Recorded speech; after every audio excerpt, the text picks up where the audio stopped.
Mobile phone के लिए कोई इंसान बन सकता है शैतान? क्या कोई मोबाइल के लिए कर सकता है किसी की हत्या? हैवानियत से भरी एक ऐसी वारदात लिखी गई जिसमें कत्ल की एक सनसनीखेज दास्तान।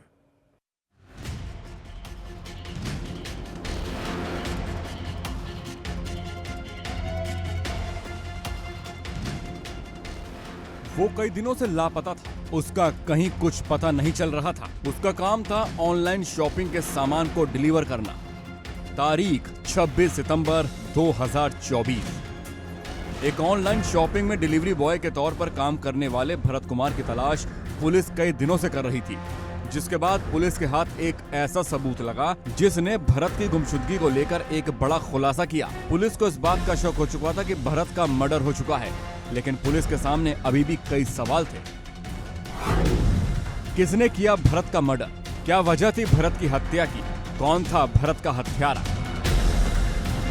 पुलिस ने छानबीन की, जिसके बाद भरत के कातिलों का चेहरा धीरे धीरे बेपर्दा होने लगा। तो जो कत्ल की वजह सामने आई वो डराने वाली भी थी, शैतानी साजिश को बताने वाली भी थी। हमने उसकी डिटेल्स कंपनी से निकलवाई, जिसमें हमें ये प्राप्त हुआ कि उस दिन कितने ऑर्डर्स उसने प्राप्त किए थे, उसमें से कितने ऑर्डर उसने डिलीवर कर पाया था, कितने ऑर्डर वो डिलीवर नहीं कर पाया था, कहाँ तक लास्ट में गया था।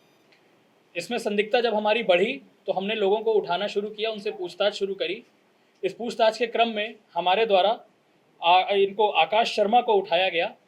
इनसे जब गहनतापूर्वक और सख्ती से पूछताछ करी तो इनके द्वारा बताया गया कि इनके और इनके साथी गजानन द्वारा अपने एक मित्र हिमांशु के मोबाइल से एक मोबाइल फ़ोन की ऑर्डर किया गया था। इनके द्वारा 2 मोबाइल फ़ोन मंगाए गए, जिसमें एक mobile phone Vivo V40 Pro और एक Google Pixel 7 Pro था। इनकी कीमत दोनों की मिला के अराउंड 90,000 के करीब बन रही थी। इन मोबाइल फ़ोन्स को इनके द्वारा कैश ऑन डिलीवरी पे मंगाया गया। जब डिलीवरी बॉय इनके यहाँ मोबाइल फ़ोन लेके पहुँचा तो इनके मन में लालच आ गया और इन्होंने सोचा कि डिलीवरी बॉय को पैसा दिए बिना उसके ये दोनों मोबाइल फ़ोन्स और अन्य सामान को हम जब्त कर लें। इसमें बड़ी चालाकी पूर्वक इन दोनों ने डिलीवरी बॉय को अपने घर के अंदर बुलाया और वहीं पे पड़े हुए एक लैपटॉप चार्जर की सहायता से उसका गला घोंटकर हत्या कर दी और फिर उसकी बॉडी को उसी के फ्लिपकार्ट के बैग में भर के आगे जाके नहर में जाके इंदिरा नहर में फेंक दिया। जिस बैग में भरत अपना डिलीवरी प्रोडक्ट लेकर आया था, उसी बैग में भरकर उसकी लाश को ठिकाने लगाया गया। हालांकि पुलिस के सामने अभी भी कई सवाल हैं। क्या भरत की बॉडी के टुकड़े टुकड़े किए गए? डिलीवरी बैग में कैसे भरकर ले गए आरोपी लाश? क्या टुकड़े कर भरी गई थी बैग में लाश? पुलिस फिलहाल यही जाहिर कर रही है कि भरत के शव को टुकड़े कर नहीं ले जाया गया था। हालांकि अभी जांच जारी है और कई और दास्तान भी इस कत्ल में सामने आना बाकी है। बॉडी है वो बताया जा रहा है कि बक्से में उसमें भर के ले गए थे बैग में, तो क्या टुकड़े करके ले गए थे, किस तरीके से बैग में भरा गया? नहीं, इनके द्वारा अभी जब हमने पूछताछ करी गई तो अभी तक आकाश द्वारा ऐसा कुछ नहीं बताया गया है। इनका ये कहना है कि गला घोंट के मार देने के बाद उन्होंने बॉडी को, क्योंकि फ्लिपकार्ट का बैग बहुत बड़ा होता है, उसमें बॉडी को भर के वैगन आर कार जो गजानन की थी उसमें जाके ले गए हैं और जाके डंप कर दिया है नहर में। अभी इस चीज़ की पुष्टि नहीं हुई है। जब तक बॉडी नहीं मिल जाती हम नहीं कह सकते कि वो चीज़ करी गई है या नहीं करी गई। कार बरामद हुई है और कार किसके नाम में? अभी कार नहीं बरामद हुई है, अभी मोटरसाइकिल बरामद हुई है मृतक की, और इनका हेलमेट, आकाश का हेलमेट बरामद हुआ है और कुछ सामान बरामद हुआ है जो उन्होंने यूज़ किया था फ्लिपकार्ट एजेंट का। इस पूरे मामले ने इतना बता दिया है कि शैतानों की कोई शक्ल नहीं होती और वारदात कहीं भी हो सकती है। 2 मोबाइल फोन और डिलीवरी बॉय को लूटकर उसे मौत के घाट उतार दिया गया। तो इतना ही नहीं, आरोपियों ने पुलिस को चकमा देने के लिए भी पूरी साजिश रची थी। पुलिस के मुताबिक आरोपी आकाश और उसके दोस्त गजानन ने अपने दोस्त के फोन से 2 मोबाइल का ऑर्डर बुक किया था। तो हत्या करने के बाद उसने भरत के उन प्रोडक्ट को डिलीवर करने की भी कोशिश की जिसे उसे डिलीवर करना था। हालांकि आरोपी इस काम में सफल नहीं हो पाए। गजानन पहले ऑनलाइन डिलीवरी का ही काम करता था, जिसके चलते उसे ऑनलाइन प्रोडक्ट पहुंचाने की पूरी प्रक्रिया का अंदाजा था। हाँ, ये ठीक बताया गया है। गजानन पहले भी उस कंपनी में 2-3 महीने काम किया है, लेकिन ये उसका परिचित नहीं रहा, इनका कभी आपस में संपर्क नहीं रहा है। गजानन को लेकिन ये पता था फ्लिपकार्ट की कंपनी की वर्किंग कैसे होती है, डिलीवरीज किस तरह आती हैं, किस तरह जाती हैं। ऐसा इसने करने का प्रयास किया। एक चीज़ अभी तथ्य हमें और संज्ञान में आया है जिसको अभी हम प्रमाणित नहीं कर पाए हैं कि मृतक की मृत्यु का हत्या कर देने के बाद गजानन द्वारा जो बची हुई डिलीवरीज हैं उन्हें भी करने का प्रयास किया गया था, ताकि किसी को शक ना होए कि डिलीवरी बॉय की हत्या हो गई है या वो मिसिंग है, लेकिन इसको ये पूरी तरह कर नहीं पाए थे। हिमांशु को गजानन ने आके अप्रोच किया था कि मुझे मोबाइल फ़ोन ऑर्डर करने हैं। हिमांशु द्वारा अपने मोबाइल फ़ोन से इनको मोबाइल ऑर्डर करे गए थे। जब डिलीवरी बॉय वहाँ देने आया था तो हिमांशु द्वारा गजानन को बता दिया गया था कि तुम्हारा फ़ोन का ऑर्डर आया है, इसको रिसीव कर लो। हिमांशु को अभी तक की प्राथमिक जाँच से ये पुष्ट नहीं हुआ है कि हिमांशु को इसकी जानकारी थी कि नहीं कि ये हत्या करेंगे नहीं। पुलिस लगातार इस हत्याकांड के खुलासे के लिए काम कर रही है, जिसके बाद पुलिस के हत्या आकाश चढ़ा, जिसने इस कत्ल की करतूत का सारा काला चिट्ठा ही खोल कर रख दिया। इतना तय था कि भरत की जगह अगर कोई और डिलीवरी बॉय भी इन शैतानों के चंगुल में फंसता तो उसका भी यही अंजाम होता। भरत का शव अभी तक बरामद नहीं हुआ है तो आरोपी गजानंद भी फरार है। पुलिस शव को तलाशने में जुटी है तो इतना तय है कि जिस दिन गजानंद पुलिस के हत्थे चढ़ेगा, कत्ल के कई राज बेपर्दा हो जाएंगे। Bureau report, India daily. Mobile gift करना तो था सिर्फ एक बहाना, उसका असल मकसद तो था उसे अपने शैतानी जाल में फंसाना। उसने दिया ऐसे हत्याकांड को अंजाम, छोड़ दिए जिसने अपने पीछे कई सवाल।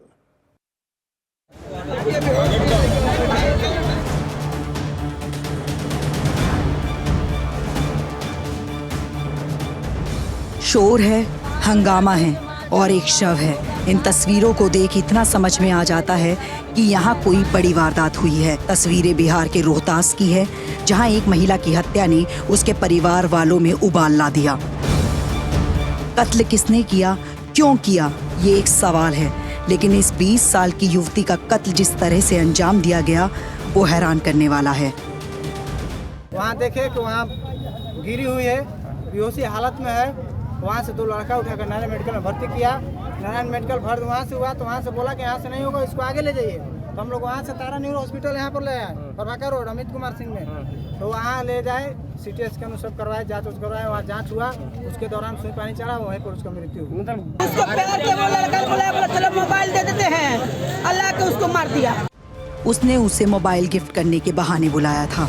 वो उसका आशिक था, लेकिन उसके मन में कुछ और ही चल रहा था। अपने प्रेमी से मिलने और उससे मोबाइल गिफ्ट के तौर पर लेने गई इस महिला को इस बात का अंदाजा तक नहीं था कि उसकी हत्या हो जाएगी। परिवार के मुताबिक युवती ने उन्हें बताया था कि आरोपी ने उसे कॉल कर मोबाइल गिफ्ट करने के लिए बुलाया है। युवती इसके बाद अपने घर से चली गई, जिसके बाद उसका शव बरामद हुआ। आरोपी फरार है। वहीं पुलिस मामले की जांच कर रही है। वारदात के बाद लोगों ने जमकर हंगामा किया, जिस पर पुलिस ने बमुश्किल काबू पाया। महिला की मृत्यु होने की सूचना मिली है, जांच पड़ताल की जा रही है, अग्रिम कार्रवाई की जा रही है। मृतक एक डांसर थी और परिवार के मुताबिक आरोपी से उसका प्रेम संबंध था। आरोपी ने इस हत्याकांड को क्यों अंजाम दिया, पुलिस के सामने यह बड़ा सवाल है। वहीं आक्रोश से भरे घरवाले इस शैतान की जल्द गिरफ्तारी और उसके खिलाफ सख्त सजा की मांग कर रहे हैं। Bureau report, India daily. उस घर में चल रहा था साजिश का वो खेल, जिसकी नहीं थी कानो कान किसी को भी कोई खबर। लेकिन जब हुआ खुलासा तो जमकर हुआ हंगामा और इस गैंग का हुआ भंडाफोड़, जो करता था अधर्म का धंधा।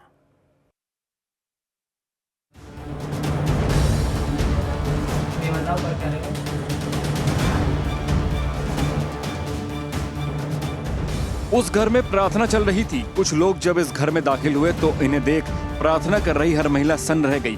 पूछा गया कि यहाँ क्या हो रहा है तो बताया गया कि परमेश्वर की पूजा। लेकिन ये महिलाएं शायद खुद नहीं जानती थी कि वो अधर्मियों के जाल में फंस चुकी हैं। शहर गाजियाबाद, धर्म परिवर्तन का खेल, हिंदुओं को टारगेट कर उनका धर्म बदलवाना, उन्हें सनातनी से ईसाई बनाने का खेल इस घर में जारी था। हालांकि जब इसके बारे में खबर हिंदू संगठनों को लगी तो गाजियाबाद के एक और घर से धर्मांतरण गैंग का खुलासा हो गया। हम ये महिला के साथ पहुंचे हैं। ये महिला सैन विहार की रहने वाली है। इन्होंने हमें सूचना दी थी कि गली नंबर 12 में जबरन ईसाई धर्म के लिए उकसाया जा रहा है। वहाँ पे महिलाओं को बुलाते हैं और उनको पैसे का झांसा देते हैं और उनको मतलब ये कहा जाता है कि तुम्हारे भगवानों की पूजा से कुछ नहीं होगा, तुम हमारे धर्म में आओ, हमारा पाठ पढ़ो, उससे तुम्हारे सारे कष्ट दूर होंगे।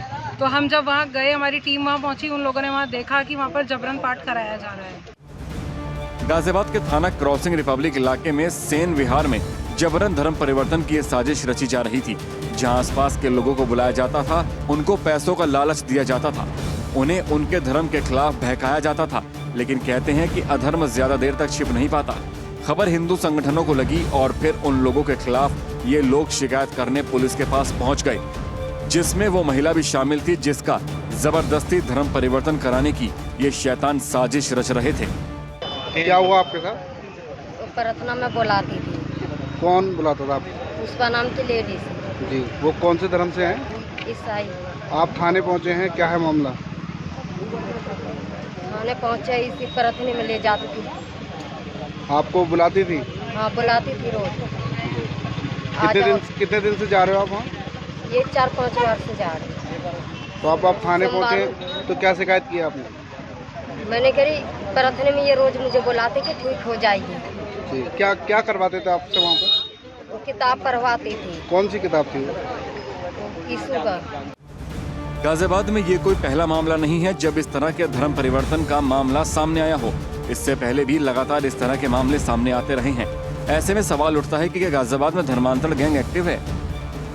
धर्मांतरण गैंग पर कब होगा सख्त एक्शन? क्या गरीब लोगों को बनाया जा रहा है टारगेट?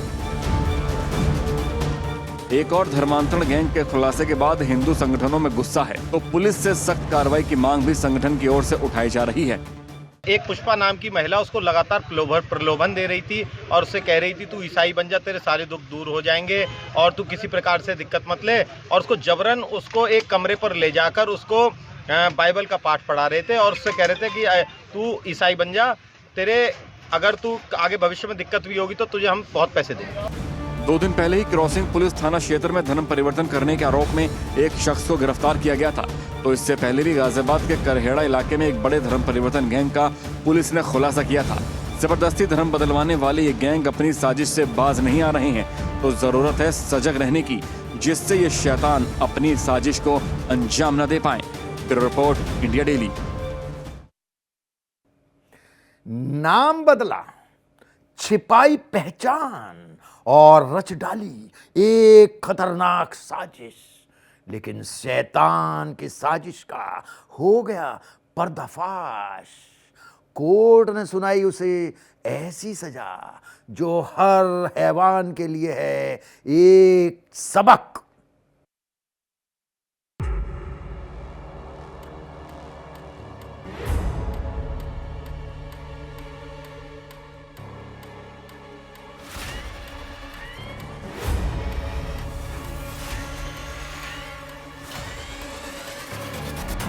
जब जिहादी सोच का शैतान होता है सवार, तो सामने आती है क्राइम की वो दास्तान, जिसमें रची जाती है एक ऐसी साजिश जो कर देती है किसी की जिंदगी को बर्बाद। उस शैतान ने भी कुछ ऐसा ही किया था, लेकिन उसकी साजिश का जब खुलासा हुआ तो कानून के शिकंजे ने उसे ऐसा कसा कि अब कोर्ट ने भी उसे दोषी ठहराते हुए सुनाई है उम्र कैद की सजा। ये सन 2023 में दुरनिया थाने में एक मुकदमा दर्ज हुआ। पीड़िता जो थी वो राजेंद्र नगर में कोचिंग पढ़ने आती थी अपने यहाँ से।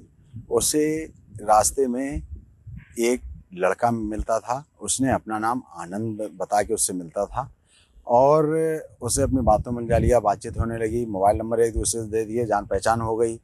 शादी की इच्छा जताई, राधा कृष्ण मंदिर में शादी की और शादी करने के बाद दोस्त के यहाँ ले जाके उसके संग शारीरिक संबंध बनाए। और पहले दिन ही जब शारीरिक संबंध बनाए तो उस पीड़िता की वीडियो भी बना ली और फोटो भी खींच लिए और उससे धमकी दी कि अब मैं जब जब बुलाऊंगा तो तुम्हें आना पड़ेगा, वरना मैं ये वायरल कर दूंगा। उसने जिहादी साजिश का पूरा प्लान बना रखा था। न सिर्फ उसने अपना नाम बदला, बल्कि उसने अपने धर्म की पहचान तक बदल डाली। वो उससे मिलता रहा, फिर मंदिर में ही शादी भी की। लेकिन उस शैतान ने शादी के बाद रची वो साजिश जो डराने वाली भी थी, सावधान करने वाली भी। हालांकि बरेली की फास्ट ट्रैक कोर्ट में ये केस चला, जिसके बाद कानून ने इस शैतान को वो सजा सुनाई जो हर जिहादी के लिए एक सबक है। अपर सत्र न्यायाधीश फास्ट ट्रैक प्रथम रवि कुमार दिवाकर की अदालत में आलिम को आजीवन कारावास की सजा सुनाई। इसके साथ ही उस पर 1 लाख रुपए का अर्थदंड भी लगाया गया। कोर्ट ने आलिम के पिता को भी 2 साल की सजा सुनाई है। पीड़िता ने FIR दर्ज कराई दुरनिया थाने में, और FIR दर्ज होने के बाद, आरोप पत्र लगने के बाद अभी 6 महीने पहले आरोप पत्र लगा माननीय न्यायालय PC फर्स्ट जज रवि दिवाकर जी साहब की कोर्ट में, और दौराने ट्रायल आरोप बनने के 6 महीने के अंदर अंदर आज उसमें अभियुक्त की 376 2N 323 504 में उम्र कैद की सजा सुना दी गई है। साथ में उसके पिता रफीक और साबिर की भी 2 साल की सजा हुई है और 1 लाख रुपए जुर्माना लगाया गया है। पुलिस के सामने इस शैतान को सजा दिलाने की बड़ी चुनौती थी। आलिम ने एक हिंदू लड़की की जिंदगी को तबाह कर दिया था, तो पुलिस ने जब एक्शन लिया तो उन सबूतों को एक एक कर खोजा गया, जिसने इस शैतान को दुनिया के सामने बेपर्दा कर दिया। थाना देवरनिया में मुकदमा अपराध संख्या 173/23 अंडर सेक्शन 376 2N 323 504 व 506 अंतर्गत IPC पंजीकृत किया गया था, जिसमें पीड़िता द्वारा शादी का झांसा देकर दुष्कर्म करने की तहरीर दी गई थी। विवेचक इंस्पेक्टर इंद्र कुमार द्वारा आरोप पत्र प्रेषित किया गया। माननीय न्यायालय फास्ट ट्रैक कोर्ट नंबर 1 जनपद बरेली ने आज अभियुक्त नंबर 1 मोहम्मद आलिम सन ऑफ साबिर को आजीवन कारावास व 1 लाख रुपए के अर्थदंड से दंडित किया है। कोर्ट की सख्ती ने यह बता दिया है कि अब ऐसा कोई हैवान कानून के शिकंजे से बच नहीं पाएगा, तो कोर्ट का यह फैसला मासूमों को राहत देने वाला है। तो ऐसे शैतानों को खबरदार करने वाला भी जो धर्म की आड़ में खेलते हैं अधर्म का खेल। Bureau report, India daily. रंगबाजी का था उसे शौक, जल्दी पैसा कमाने का भी था फितूर सवार। हथियारों के साथ उसने जब दिखाई दबंगई तो पुलिस ने एक ही एक्शन में निकाल दी उसकी सारी हैकड़ी।